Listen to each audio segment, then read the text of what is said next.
Welcome to the Working Well podcast. I'm Tim Boris, CEO of Fresh Wellness Group. This show explores the diverse aspects of workplace health and personal performance. On the Working Well podcast, we dive into the foundations of what makes wellness work in workplaces around the world.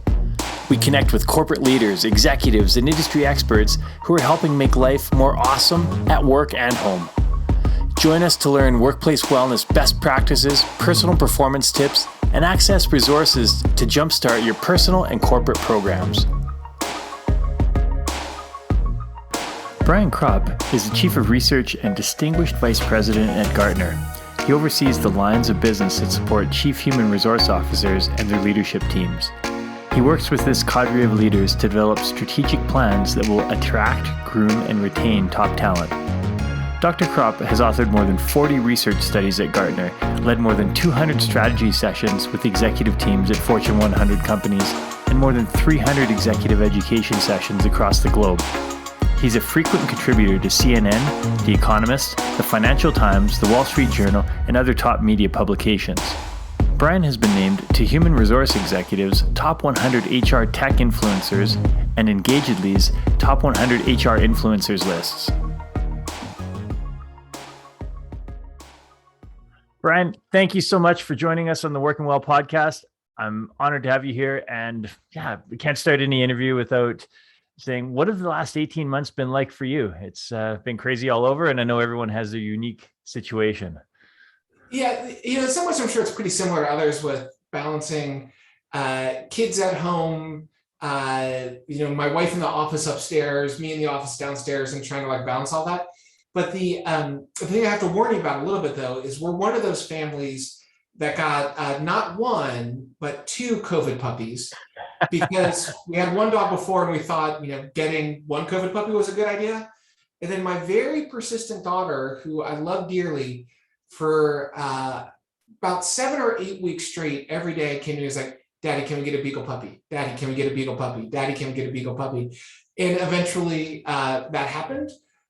So having a lot of dog in the house is probably the best way I can describe the last 18 months of what we got. So if you see anything walking around in the background, it is likely dog related of some sort.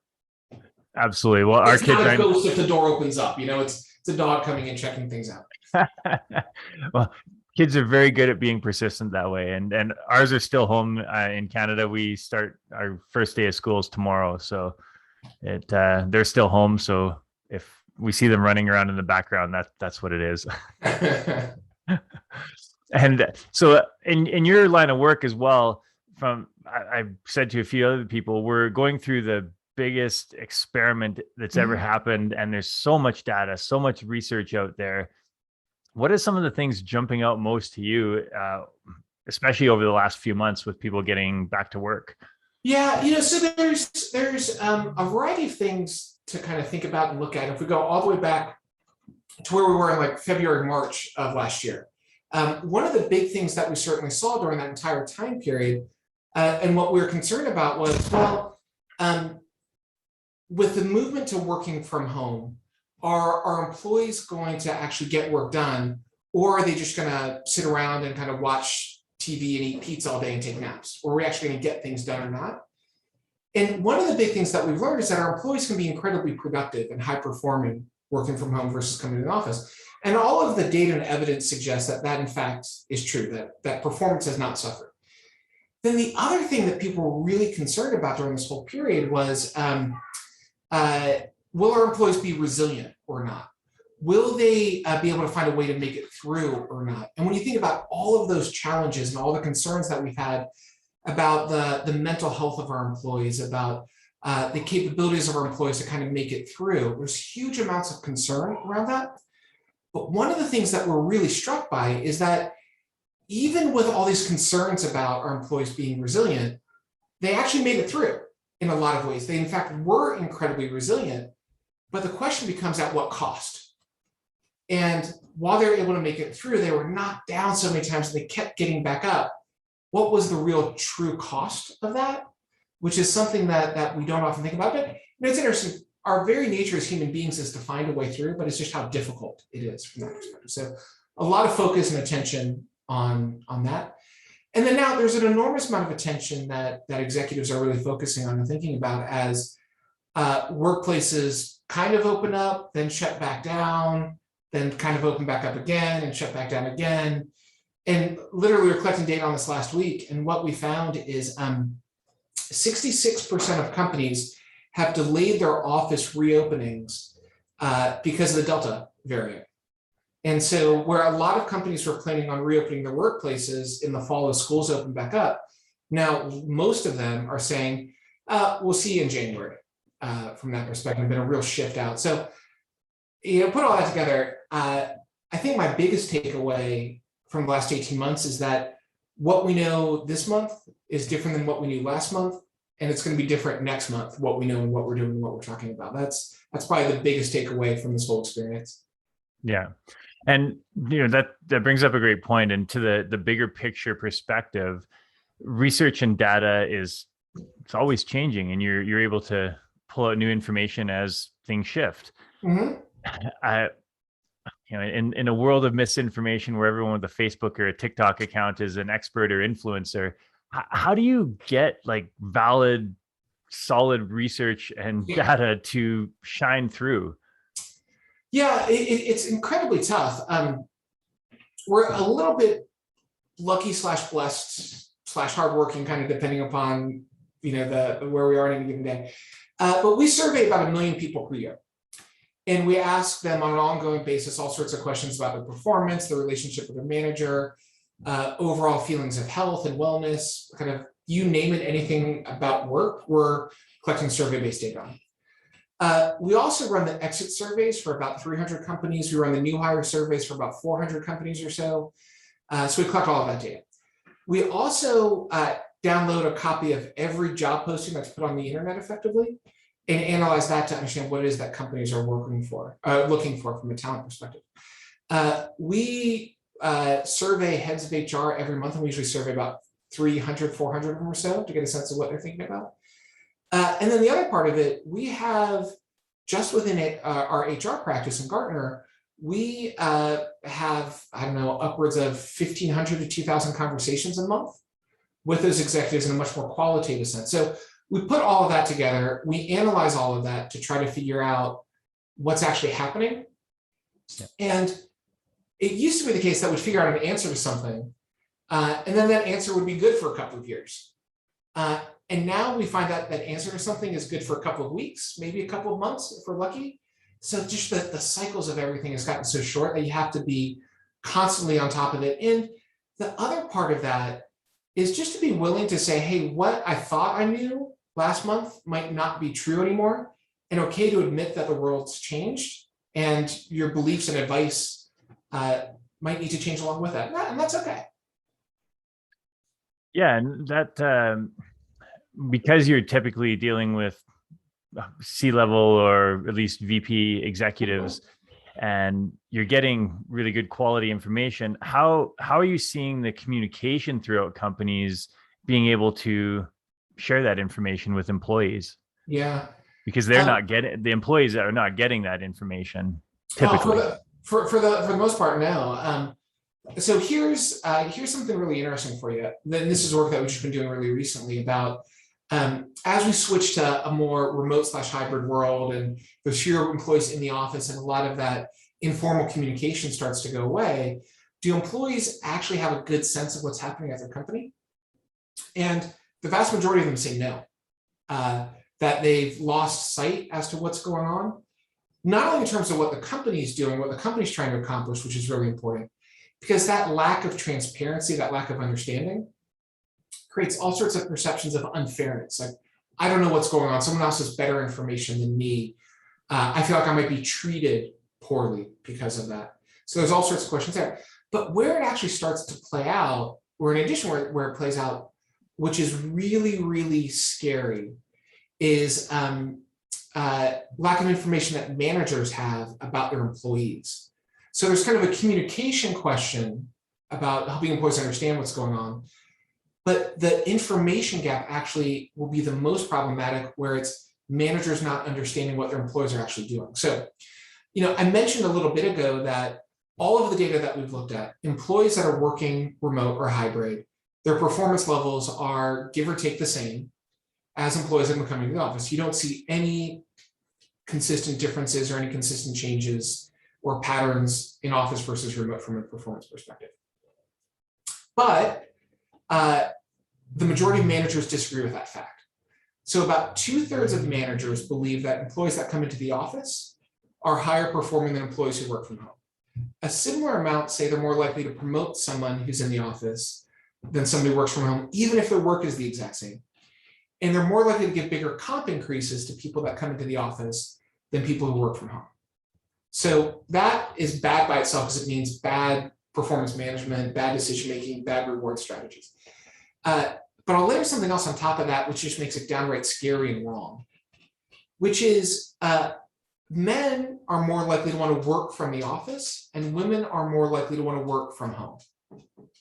So managers are biased against people who work from home. Women are more likely to work from home once the pandemic's done. And the reason why they're biased is they have bad information. You put that together and the gender wage gap that exists in a lot of places, and we can debate how big or small it is, I'm kind of the fine details of it, but it's there and it's real. It's going to get worse. And the gender disparity in senior leadership positions is going to get worse. And by the way, that same pattern plays out where people of color are also more likely to want to work from home than come into the office. And so that similar pattern has the potential to play out there as well if they don't do anything. But this lack of information in a sense of not feeling informed and not being able to evaluate and acknowledge the contributions that people are making is one of the biggest risks that we're facing as we move into a more remote hybrid sort of working environment. And what are the conversations that are happening at the executive level? What do we see as the fix to that or the solution? Yeah, there's certainly one part of the solution, which is simply being aware of the problem, right? And so if you realize that these sorts of things are occurring and problematic, then what you are likely to find and what you are likely to do is a lot of the tools that you've done and used before around adverse impact for different things, you just have to start applying that in additional ways and new ways around how people are working in addition to some of their demographic characteristics that are there. But the second part of it is, and what we're starting to see some companies do, is rely on new types of technology to better understand which employees are making bigger contributions. So one of the things that's really fascinating to me is with the shift to remote and hybrid work, so much of our interactions have moved from in-person to video. And that creates a problem in the sense that, well, I'm not really sure what people are doing as a manager. Are they really working so hard? I don't see them at their desk. What's going on there? However, that same technology's got the ability to give us new and better insights in terms of how people are performing. So let me give you an example. There's new technologies out there that during a video call can track everyone's facial expressions, take all of the conversation that occurs, turn it into text and put analytics on it.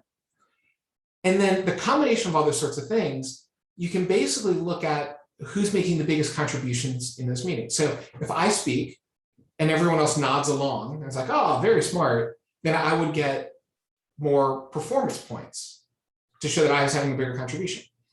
In contrast, if I were to speak and everyone else were to turn away or shake their head or roll their eyes or do other stuff like that, then I would get negative performance points. So it sounds kind of creepy, and maybe it is in some ways, but the direction that we're going and the world that we're heading into, there's going to be more technology-based evaluation of the work that we're doing to help us understand the contributions that any individual is in fact making. And what I just described is not just at the leading edge, it's several steps in front of that, and it's at the very painful bleeding edge part of it. And so, we're not saying get rid of your managers and replace them with video recordings of everybody yet. But those sorts of technologies exist, and they're going to start to find their way into how we're understanding our employees and the contributions that our employees are making. So it's an awareness, it's a technology question, it's a communication question, it's an ethics question. A lot of stuff goes into solving that and understanding that. Well, and that's interesting. And I know it's been heading that direction in a number of different ways. Yeah. And people leadership has always been seen as a soft skill. So I think a lot of people are going to have a hard mindset shift around having AI and algorithms really determine some of what are the typically considered soft skills. Yeah. And what about like how does that happen with fit in with the people writing the algorithms if there's a bias written into the Oh, for algorithms? sure. Yeah, no, it is. One company we're working with, tell you a bit of a funny story. Uh, um, this was kind of summer of last year, and it's not about specifically about the algorithms, but kind of better understanding how to work and communicate and talk to employees about it. And it was an insurance company, and they have a call center where a lot of their employees kind of manage calls. It's really easy to measure their performance in terms of number of calls that they get through, error rate, speed that they do, those sorts of things. So like real simple, straightforward performance measures. And they started tracking their employees as they started working from home. And the concern was like, again, are people actually going to be productive or not? And what they found that was really interesting was employees who were working from home on average were just as productive, if not more so, than coming to the office. So like another data point I was talking about. But one click further was what they realized is some employees were much more productive in the morning, others were much more productive in the afternoon. Some were more productive if they worked for an hour, took a break, some were productive if they worked for 2 hours, took a break, like all sorts of different patterns from that perspective. So I was talking to them and they're like, we figured out this awesome thing. Like we can now tell our employees and give them suggestions about when to work, what are the times that are best for them, like all that sort of stuff. And they're going to be more productive. They're probably going to be able to work less hours and still get as much done. This is going to be great. And I had to talk to them. I was like, well, did you tell them you were tracking all this information? They're like, no, why would we tell them we were doing that? And it's like, well, I understand you were not telling them because you wanted to see what their performance looked like, and you're like Hawthorne effect, yeah, I get it. But now if you're going to use that data to then make decisions for them, don't you think they are going to get upset if you find out like all of a sudden you've been tracking them and like turning on their camera on their laptop as they've been working and all that sort of stuff? And so what they had to go back and do is tell everybody they're going to start doing this and collecting the same data again, basically found the same results, and then they could tell employees what was going on. But the bigger point here is with this technological infusion in terms of how work gets done and how we're measuring and understanding people, one of the things that's really, really important to do is just to tell our employees what, in fact, we're doing, to communicate to them about what our intent is, what we're trying to accomplish, why we're trying to accomplish it, what the data looks like, how it's helping you make decisions about how to manage the workforce and so on. And then also helping them understand how their behaviors impact that data one way or another. Because if we don't have that sort of ethical approach to the data we're collecting from our employees, the approach that we're taking in terms of using AI to manage things and so on, really bad things are going to happen. Maybe not to us, but one of the other companies that we might work with, and that's going to have a spillover effect on us. So one of the most important things that companies need to be doing now is having a, I didn't call it whatever you want, but a chief data ethics officer. They need to have their own version of the 10 commandments about their employee data, about what it shall be used for and what it shall not be used for, their own kind of conceptual bill of rights, their Magna Carta, whatever it is, whatever analogy you'd like, but something that they clearly communicate to employees. Here's what it is, here's what we're doing, here's why we're doing it, and here are the rights that you as an employee have and the lines we're not going to cross. That is going to be absolutely critical for companies to build and develop as we're moving into a world that just has a lot more technology that's impacting our understanding of employees and the sort of work that they're doing. That's yeah, and with so much data being collected, how it's used, how it's implemented, I love those points. One thing that we work with clients on quite often, it's around health and well-being of the organization as well as the individual employees. And when we talk about performance increases, one of the biggest benefits or boosts of performance is helping people just live well and be well. What overall well-being. If someone's fatigued and they're not sleeping well and not taking care of their body, they're going to perform poorly, to say the Sure. least. And I know with learning and development within companies, a lot of times it's just focused on work skills or career industry related skills.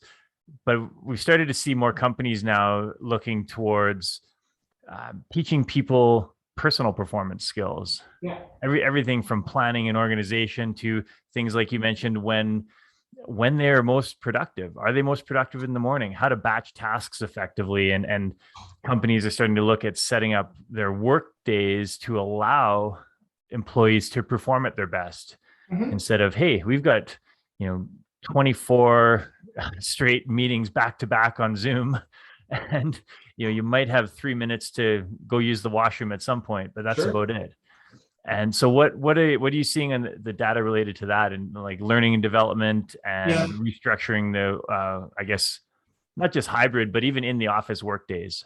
Yeah. There's a lot going on around that. One of the most important things is working with employees to help them understand, and kind of, you can imagine a 2x2, which is work I do together, work that I need to be with other people to do, or work I don't need to be with other people to do, right? So there's collaborative work I could do asynchronously, which would be in one of those quadrants. There's work that I do by myself without other people, which is another one. But there's other work, which is I can only do it when I'm physically with other people, right? And you have to think about kind of what that 2x2 looks like. And one of the things that's really important about being successful in a hybrid world is helping people understand what work to do where. Because if that's misaligned, then you're going to have a disaster. So if employees think they can do this work from home, but their manager wants them to be in the office, then there's going to be problems. If the manager thinks they can do it from home, but the employee thinks they have to be in the office, then it's going to be, well, why do I have to come in to do this? Like all sorts of questions. That's like helping people understand what tasks to do where and with who is really important. But one of the other major shifts that we're seeing that's really, really interesting is that companies are realizing a full picture of wellness of their employees is not just about the employee. It's about the employee's family and the employee's community. And one of the things that we've really seen and learned and observed through time is that there's lots that I can do for that person who works for me. There's even more I can do for their family. So let me give you a couple of examples. There's a financial services company that we work with in the UK. And what they've actually done is they've shifted to a virtual learning platform. But the schools in where their corporate university was didn't have enough space to have kids go to school and socially distance. So those kids had to have kind of 2 days in, 3 days at home sorts of thing. So what the company did was actually just opened up their corporate university to the schools in the community and said, just use this space. So those schools could then go in there and spread out, and they were able to get kids in school in person in a safe way, right? So that's a way that they really made a good positive impact on the company. Another example, just again from a learning and development perspective, there's some companies that we've worked with, and what they've actually done is they've opened up their L&D platform to not just their employees, but the spouses and loved ones of their employees. So now you can go on that corporate platform if you're married to someone who happens to work there, and then learn the latest programming skills or financial acumen skills or whatever it might be. So they're not just making that person, they're not just upskilling that person, they're upskilling that person's family. And if you've ever been in a situation where your spouse is unemployed or underemployed, that creates a lot of stress, for sure. And if you can help someone's spouse find a job, you're creating an employee for a lifetime. Just another example, a lot of companies, when their employees travel, they have like a toll-free number that you can call in case of emergency. So what some companies that we work with, they're basically giving that number to their employees' children who are going to university. So if something happens to them while they're at university, they can call that number to help them out if they need it. And the reality is, like, hardly anybody called. But if you're an employee, knowing that there's a lifeline in case of emergency just takes away a lot of your mental stress from that perspective. So the bigger point here is not necessarily those specific examples that are interesting, but the bigger point is, as you're thinking about creating a truly holistic wellness program, yes, absolutely think about how you can help that employee. in terms of support that you provide for them, skill building, coaching, mental health breaks, like all those things matter enormously. But if you want to have an even bigger impact, ask yourself the question, how can you help that person's family and community? Because if you do that, then you can have an even bigger impact in terms of helping your employees' overall wellness from a very holistic perspective. Yeah, absolutely. And I can see that being even more beneficial to entry-level employees as well, who Yeah. maybe don't come with the pre-existing educational background. They're not as experienced in the industry. They're younger, and so how do you start that development at a young age and really foster it over time? There's one other really interesting one. There's a company that we work with, a large employer in a small community, and one of the things that they realized early on in the pandemic was a lot of their employees who were married and had the same address started to have different addresses at a greater rate than they did before the pandemic. So their married couples were getting divorced at a higher rate once they were forced to be with each other all the time. And so one of the things that, because of that they started to offer to anyone was marital couples counseling as part of their overall wellness program. Now, when you do these sorts of things, you have to be a little bit careful, because you don't want to be sending emails to your employees where you're like, hey, Tim, I noticed you've been fighting with your partner lately. You up for some couples counseling? That might be a line that's a little bit too far to cross.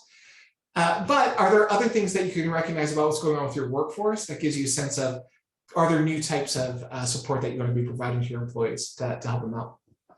Well, and that's a huge part of benefits plans in general, is just making people aware that certain services exist, because so many services go unused or underutilized across companies, and companies say, oh, we have this program, but maybe 2% of people use it.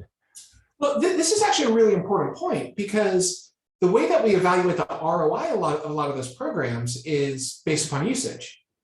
And we say, well, not a lot of people use it, so therefore it's not very valuable, which at some level is true, but you have to take a step back and say, where is value actually generated? And value is generated from an employee perspective when you look at engagement metrics, employee satisfaction metrics, anything like that. Knowing that those programs are available if needed is what has the equal impact on employee engagement, equal to actually using the programs. So what you want to be thinking about with these programs is evaluating the awareness that you've got of the portfolio of programs, not just the ROI based on usage of any specific program from that perspective. Because the other benefit, if you really build this portfolio awareness of what's going on, then what you also find is employees say, well, I know about this group of programs, and I know my company does a lot to help me. I've got this unique problem. I bet they've got something like it. But if they don't know there's a portfolio of programs available, and you haven't done that awareness building of that portfolio, then when their unique situation comes up, they're going to say, well, I'm sure my company, like, they're not going to even think about your company in terms of being able to help them out. That's why the real and most important measure when you think about impact on employee engagement is not usage of the programs, but it's awareness of the programs, and driving awareness of the programs is absolutely critical. And in most situations, it's terribly low in terms of employee awareness of those sorts of things. Yeah. And that was exactly the point I was trying to make too. I think in a lot of the larger companies, there's a team of people that are analyzing those stats, and they have that information there, and they can promote because they have the resources. Whereas in the smaller to medium companies, they might offer those things and it's part of the plan, but then they don't have someone who's responsible for driving that awareness or the usage in the programs. Yeah. And there's solutions to that, right? Which is, you might not have the resources to drive awareness of each different program, but you can use your company values to drive awareness that you care about your employees. So like if you're the CEO, for example, in every town hall that you've got, if you're just to spend 2 or 3 minutes saying like, hey, we care about you as employees and you matter to us, and here's an example of what we could do, but just constantly repeat the message of we care about you, then you'll get in the back of their head. It's like, oh, they do want to help me. And then that might help kind of get them to come to water, if you will, kind of get the horse to go to water, whatever that analogy is, where they know because you care that there's things that are available, rather than having them know the specific thing that's there. But just let them know that you care, that they actually matter. Go beyond like, our employees are our most important asset to actually doing something about it. Well, and that has to be driven up by action and by examples and following up. They call it the integrity of following through with what you say. Yeah, for sure. And it's like you really only know what your values are when they're tested. It's really easy to say that stuff matters, but when you have to make real decisions about it, that's when you know stuff actually matters. Yeah, and this last 18 months, we've seen that in spades. The companies have been called to task, and many of them have stepped up very well. And there are some that haven't and have maybe bungled it in certain ways. And let's talk a little bit about you work a lot with the CHRO role and supporting them in their leadership teams. And earlier we chatted a bit about how not all companies have the CHRO role in the organization. It's typically a VP of HR, but what have you seen in terms of how the conversation around employee performance and well-being changes when a company has that role, that C-level role? Yeah, it I think it comes down to a couple of things. I think it comes down to are we doing a series of talent management practices for our employees, or are we changing the lives of our employees? There was this was back in August of last year, give or take. And I remember there's this guy I know who's a CFO. He's curmudgeon-y and he's pretty mean, to be honest. And he'll say the same thing, right? He's like the type of guy that if you're making a movie in Hollywood and the producer is like, find me a CFO, and they'll be like, I know the guy. Like, he's mean. He's like, rah, rah, rah, rah, rah. Like, he's that guy. He found a perfect job for himself, which is great. And I talk to him every once in a while, and he called me up and he goes, hey, Brian, what's up? He's like, I've learned something. And I go, what have you learned? And I thought, given his background, it's going to be like, oh, there's a way to allocate the cost of capital or arbitrage between these interest rates and like financial wizardry and like billions of dollars, right? Like Scrooge McDuck swimming in like gold bullion in his giant pile of money, like sort of thing he was going to tell me. That's what I thought he was going to go. And he's like, I've learned something. I'm like, what? And he goes, I've learned that the people that work for me are human beings. And I was like, really? And he goes, yeah, they've got like lives and families and kids, and those things are important to them. It's like, yeah. And he goes, yes, I've had this radical realization that they're not just workers for me, they're people that come into my office and I talk to, and they just happen to be part of their lives working for me. So the reason why I share that story is I think it kind of gets to sometimes the difference when companies have a head of HR versus when they don't. They have this realization that there's people that happen to be working for them that have lives and needs and wants and dreams and desires and hopes and all that sort of stuff. And when they don't, they have employees. So you want to be asking yourself a question like, do you have workers who are there from an available 9 to 5 to do work? Or do you have people that happen to work for you? And if you've got a head of HR or not, which of those two beliefs do you want to have? If you have a head of HR, you're more likely to have the one where you've got people that happen to be working for you rather than just workers. But that, I think, is really the question. And one of the biggest takeaways for me from this last experience, these last 18 months or so, is just, do you have workers or do you have people? Do you have human beings? That radical idea that there's people that happen to be working for me, and they happen to be human beings with real lives, real concerns, real issues, real needs. And what type of company do you want to be?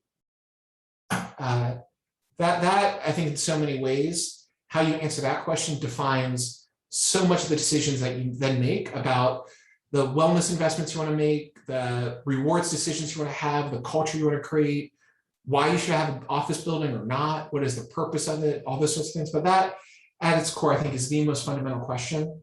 And it seems like there's an obvious answer, but when you step back and think about it, have you really been acting that way or not? And kind of those come to truth moments are really important for companies to work through right now in particular.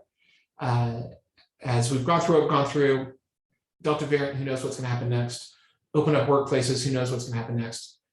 Do you have workers or do you have people? Do you have workers or do you have human beings? And being crystal clear on what your point of view is there will help guide you more so than any other decision you can possibly make. For sure. And that transitions well into sort of what we're seeing now with the reopening. Do we send people back to the office? Are there mandates on how to, I guess, proceed? Now, you had mentioned something in a article I read from you. It was about talking about a K-shaped recovery from COVID, and that some people are thriving and others aren't. Can you talk a bit more about that? Yeah, when you look at workforces as a whole, there's a lot of focus and attention around the challenges that people have had. And they're very real in terms of kind of feelings of isolation, loneliness, mental health challenges, like very real. There's also other people that have absolutely thrived working in a remote environment. And we see companies making a variety of mistakes as they're thinking about their office reopening strategy. And the two most common ones are, one, well, once we get this COVID thing past us, we're just gonna go back to normal and we'll be good to go. And that's a little nonsensical when you think about it, because in what other decision would you say, well, we've had this fundamentally different experience for the last 2 years so that we're going to take zero from and pretend didn't happen? Like, employees don't think that way. They've got like that has forever changed how we're going to work. So we can't go back to where we were before. The other mistake that companies have made and are making is to say, well, here's what we loved about being in person. Here's what we love about remote. Let's just put them together. And that's our hybrid strategy. The best analogy that I've got is I love tacos. I love spaghetti. Spaghetti tacos seems like a terrible idea. Right. And that's the equivalent of. That's my favorite dinner. Yeah, well, I destroyed it for you. So if you don't like spaghetti tacos, do you like taco spaghettis? Maybe it works better that way. I'm not sure. But what you got to do is think about what is the environment that you want to create that helps people that work in very different ways thrive. Because if you go back to where we were before, the people that have really benefited and thrived in a more remote experience are going to suffer. If we go to a fully remote environment, then the people that have been struggling for the last 18 months are going to continue to struggle, and that doesn't work either. So what we have to do is redesign our organizations and redesign our work for a hybrid world, rather than trying to adapt our in-world work to a virtual world. We have to design for a hybrid, not adapt to hybrid, and that's important to manage this K-shaped experience. So that's kind of one part. And then as we're adapting to what hybrid looks like, the question that emerges more often than not is, well, can't we just get rid of a lot of our office space? And yeah, we can get rid of some of it. But what we really need to be doing is giving that office space a new job, a new purpose. Because while we've talked a lot about how performance isn't any different, one of the things that is different in a remote and a hybrid world is turnover is higher. And people that work remote and hybrid are more likely to quit. And that's true for a couple reasons. One, if you work remote, you're no longer constrained by location to where you could work. So you should have more choices, you have more opportunity, which makes it more likely that somebody will quit. But the other part of it is people that work remote or hybrid have weaker social connections with their coworkers. They're less likely to say they've got a friend at work. Those ties aren't as strong. And it's easy to quit your company. It's easy to quit your manager. It's hard to quit your friends. So what you need to be thinking about to support all types of employees and make sure that there are some that thrive and some that struggle is how do we redesign our work and our workplaces to create those social connections and to build those emotional relationships amongst employees, not just the rational relationships that are associated with us doing our tasks. Yeah. And as you're thinking about that reopening strategy and that office and workplace redesign strategy, you've got to be asking yourself, how are we going to change the experience in our workplace to make it social and engaging so people can build those relationships that are here? Because otherwise, if you don't, your performance will be fine, but your retention will be bad. And that's not a good outcome either. But you have to really design social interactions to build that retention. Do you have some examples of companies that you've seen, or you don't have to use names, but that are doing that well and that have designed that or are in the process of designing it? Yeah, they're in the process. So some that have, and the companies are trying different things. To be honest, I don't know what is the right answer there, but here there's things that companies are doing to try to make that happen. Salesforce, for example, they bought a ranch, and their plan is to send once a quarter everybody on that team to that ranch to spend a week per quarter there. Now, there's probably not a lot of companies that can go out and buy a ranch. I get that. But the point being, can you create at least dedicated time in a different location that's not where they do their work? And so kind of one of the big tenets is it needs to be in a different space. You can't make your workspace your social space, right? So that's kind of one important component of it. But the question you should be asking yourself is, how do we create a space where our employees would rather come to our space to do work than stay at home to do work when it matters? And that's an important step, an important question to be asking yourself. Still very early in terms of how companies are starting to think about that. But what I feel pretty confident about is just changing your offices to have a bunch of TVs in them where a lot of people can dial in via video is probably not going to work to create those social and emotional connections that you need to create. Yeah, it's fine for conducting meetings, but you're not. Yeah, for sure. You're not like, you're not going to bond over that. Like all those Zoom happy hours have worked out so well. Exactly. That's we just want more of that. That's clearly what we want from that perspective. Awesome. Now, with the we have to touch on it a little bit, but we don't have to go too much detail. Vaccine mandates with companies, we're seeing lots of that. I know in Canada, Canadian government just said for all federal employees, they're mandating vaccines now. There's been pushback from the unions, and so what data and research are you seeing out of that? Yeah, this is something that's been changing really quickly. Back in January, only 2% of companies were planning on mandating vaccines. In June, it was about 8-9%. Last week, it was up to 16%. So it's certainly moving in one direction. You can look at that and say, well, it's only 16%, but it's small. Or you could say, well, it's gone from 2% to 16%, and that's pretty big. That sort of change from that perspective. What's interesting is when you take a step back and say, like, why are people mandating vaccines now? And one of the biggest things that has shifted is that as companies try to reopen their workplaces, one of the things that they found is that employees said, I might be vaccinated, but I don't want to go back to a workplace unless I know everyone else is vaccinated. So one of the biggest shifts that's there is companies try to reopen their workplaces and nobody came back. And so mandate vaccines to prove that it's safe from that perspective. Interestingly, though, a lot of companies are very hesitant to mandate vaccines for their frontline employees, their hourly employees, the person in the store, and so on. And part of that is the war for talent right now for that segment is so intense, they can't afford it from a time perspective because, depending upon what data you look at and where you happen to be located, you might have between 20 and 50% of that segment not vaccinated. And are you going to, if you're trying to hire them, are you going to wait effectively 6 weeks before they can start working? And the answer is probably no in a lot of those cases. So there's very few mandates around that segment of the workforce. But here's the real question, right? Which is, are you actually going to fire someone if they don't get vaccinated? I was talking with a friend of mine who's a financial planner many years ago, and I was like, hey, I should buy an apartment and rent it out.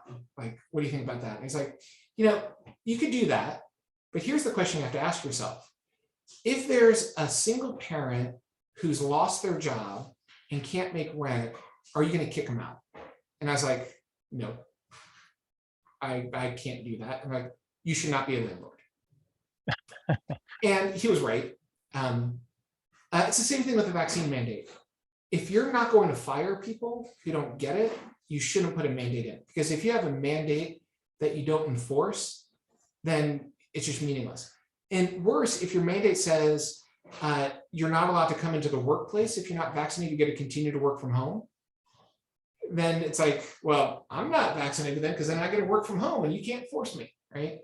So if you're going to pursue a mandate, you also have to be willing to fire people, even if they're your best performer, even if they're your highest producing salesperson, your best general manager.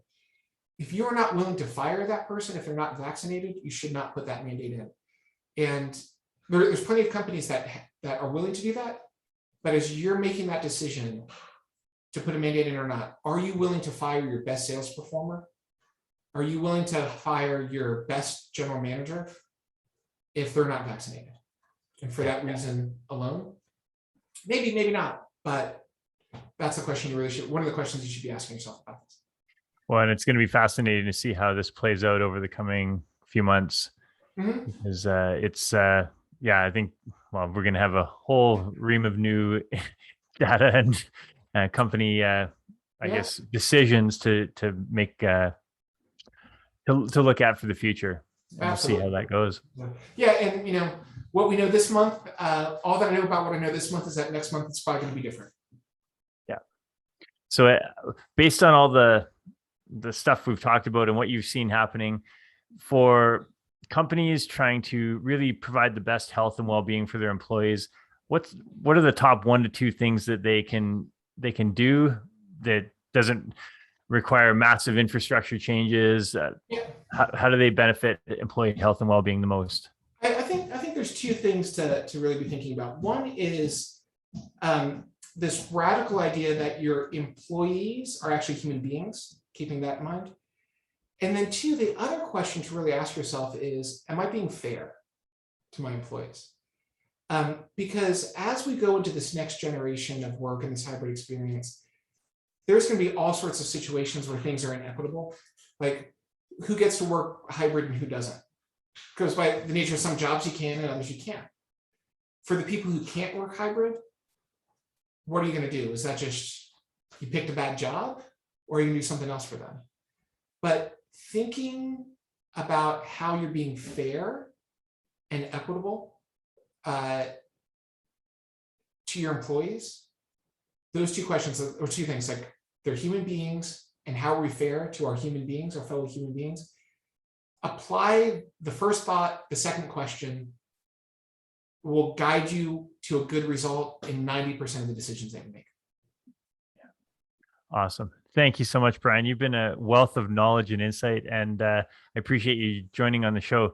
Now, where can people find you? Yeah, so Brian Kropp, Chief of Research at Gartner's HR Practice. Find me on Twitter, LinkedIn, any of those sorts of places. And more than willing to connect and have a good conversation about some of these issues, because nobody knows the right answer right now, but we're all learning together. And now more than ever, the chance to learn from each other is one of the most important things that we can take advantage of. And you're asking more questions and getting more information collated and researched than almost anyone else out there. So every single day. Yep. All right. Awesome. And I'll post your details in the show notes, and people can contact you through there. Sounds great. Thank you so much. Thanks for having me. Thank you for listening to the Working Well podcast. If you enjoyed the show, don't forget to rate and review us wherever you get your podcasts. We love to hear your experiences and how you've applied tips from the show to your daily life, so please keep us posted on your progress. To stay up to date with new episode releases, make sure to subscribe to our mailing list by emailing podcast@freshgroup.ca. And follow us on Instagram, Facebook, and LinkedIn. Thank you, everyone, for tuning in. And once again, I'm Tim Boris with Fresh Wellness Group. We'll see you on the next episode.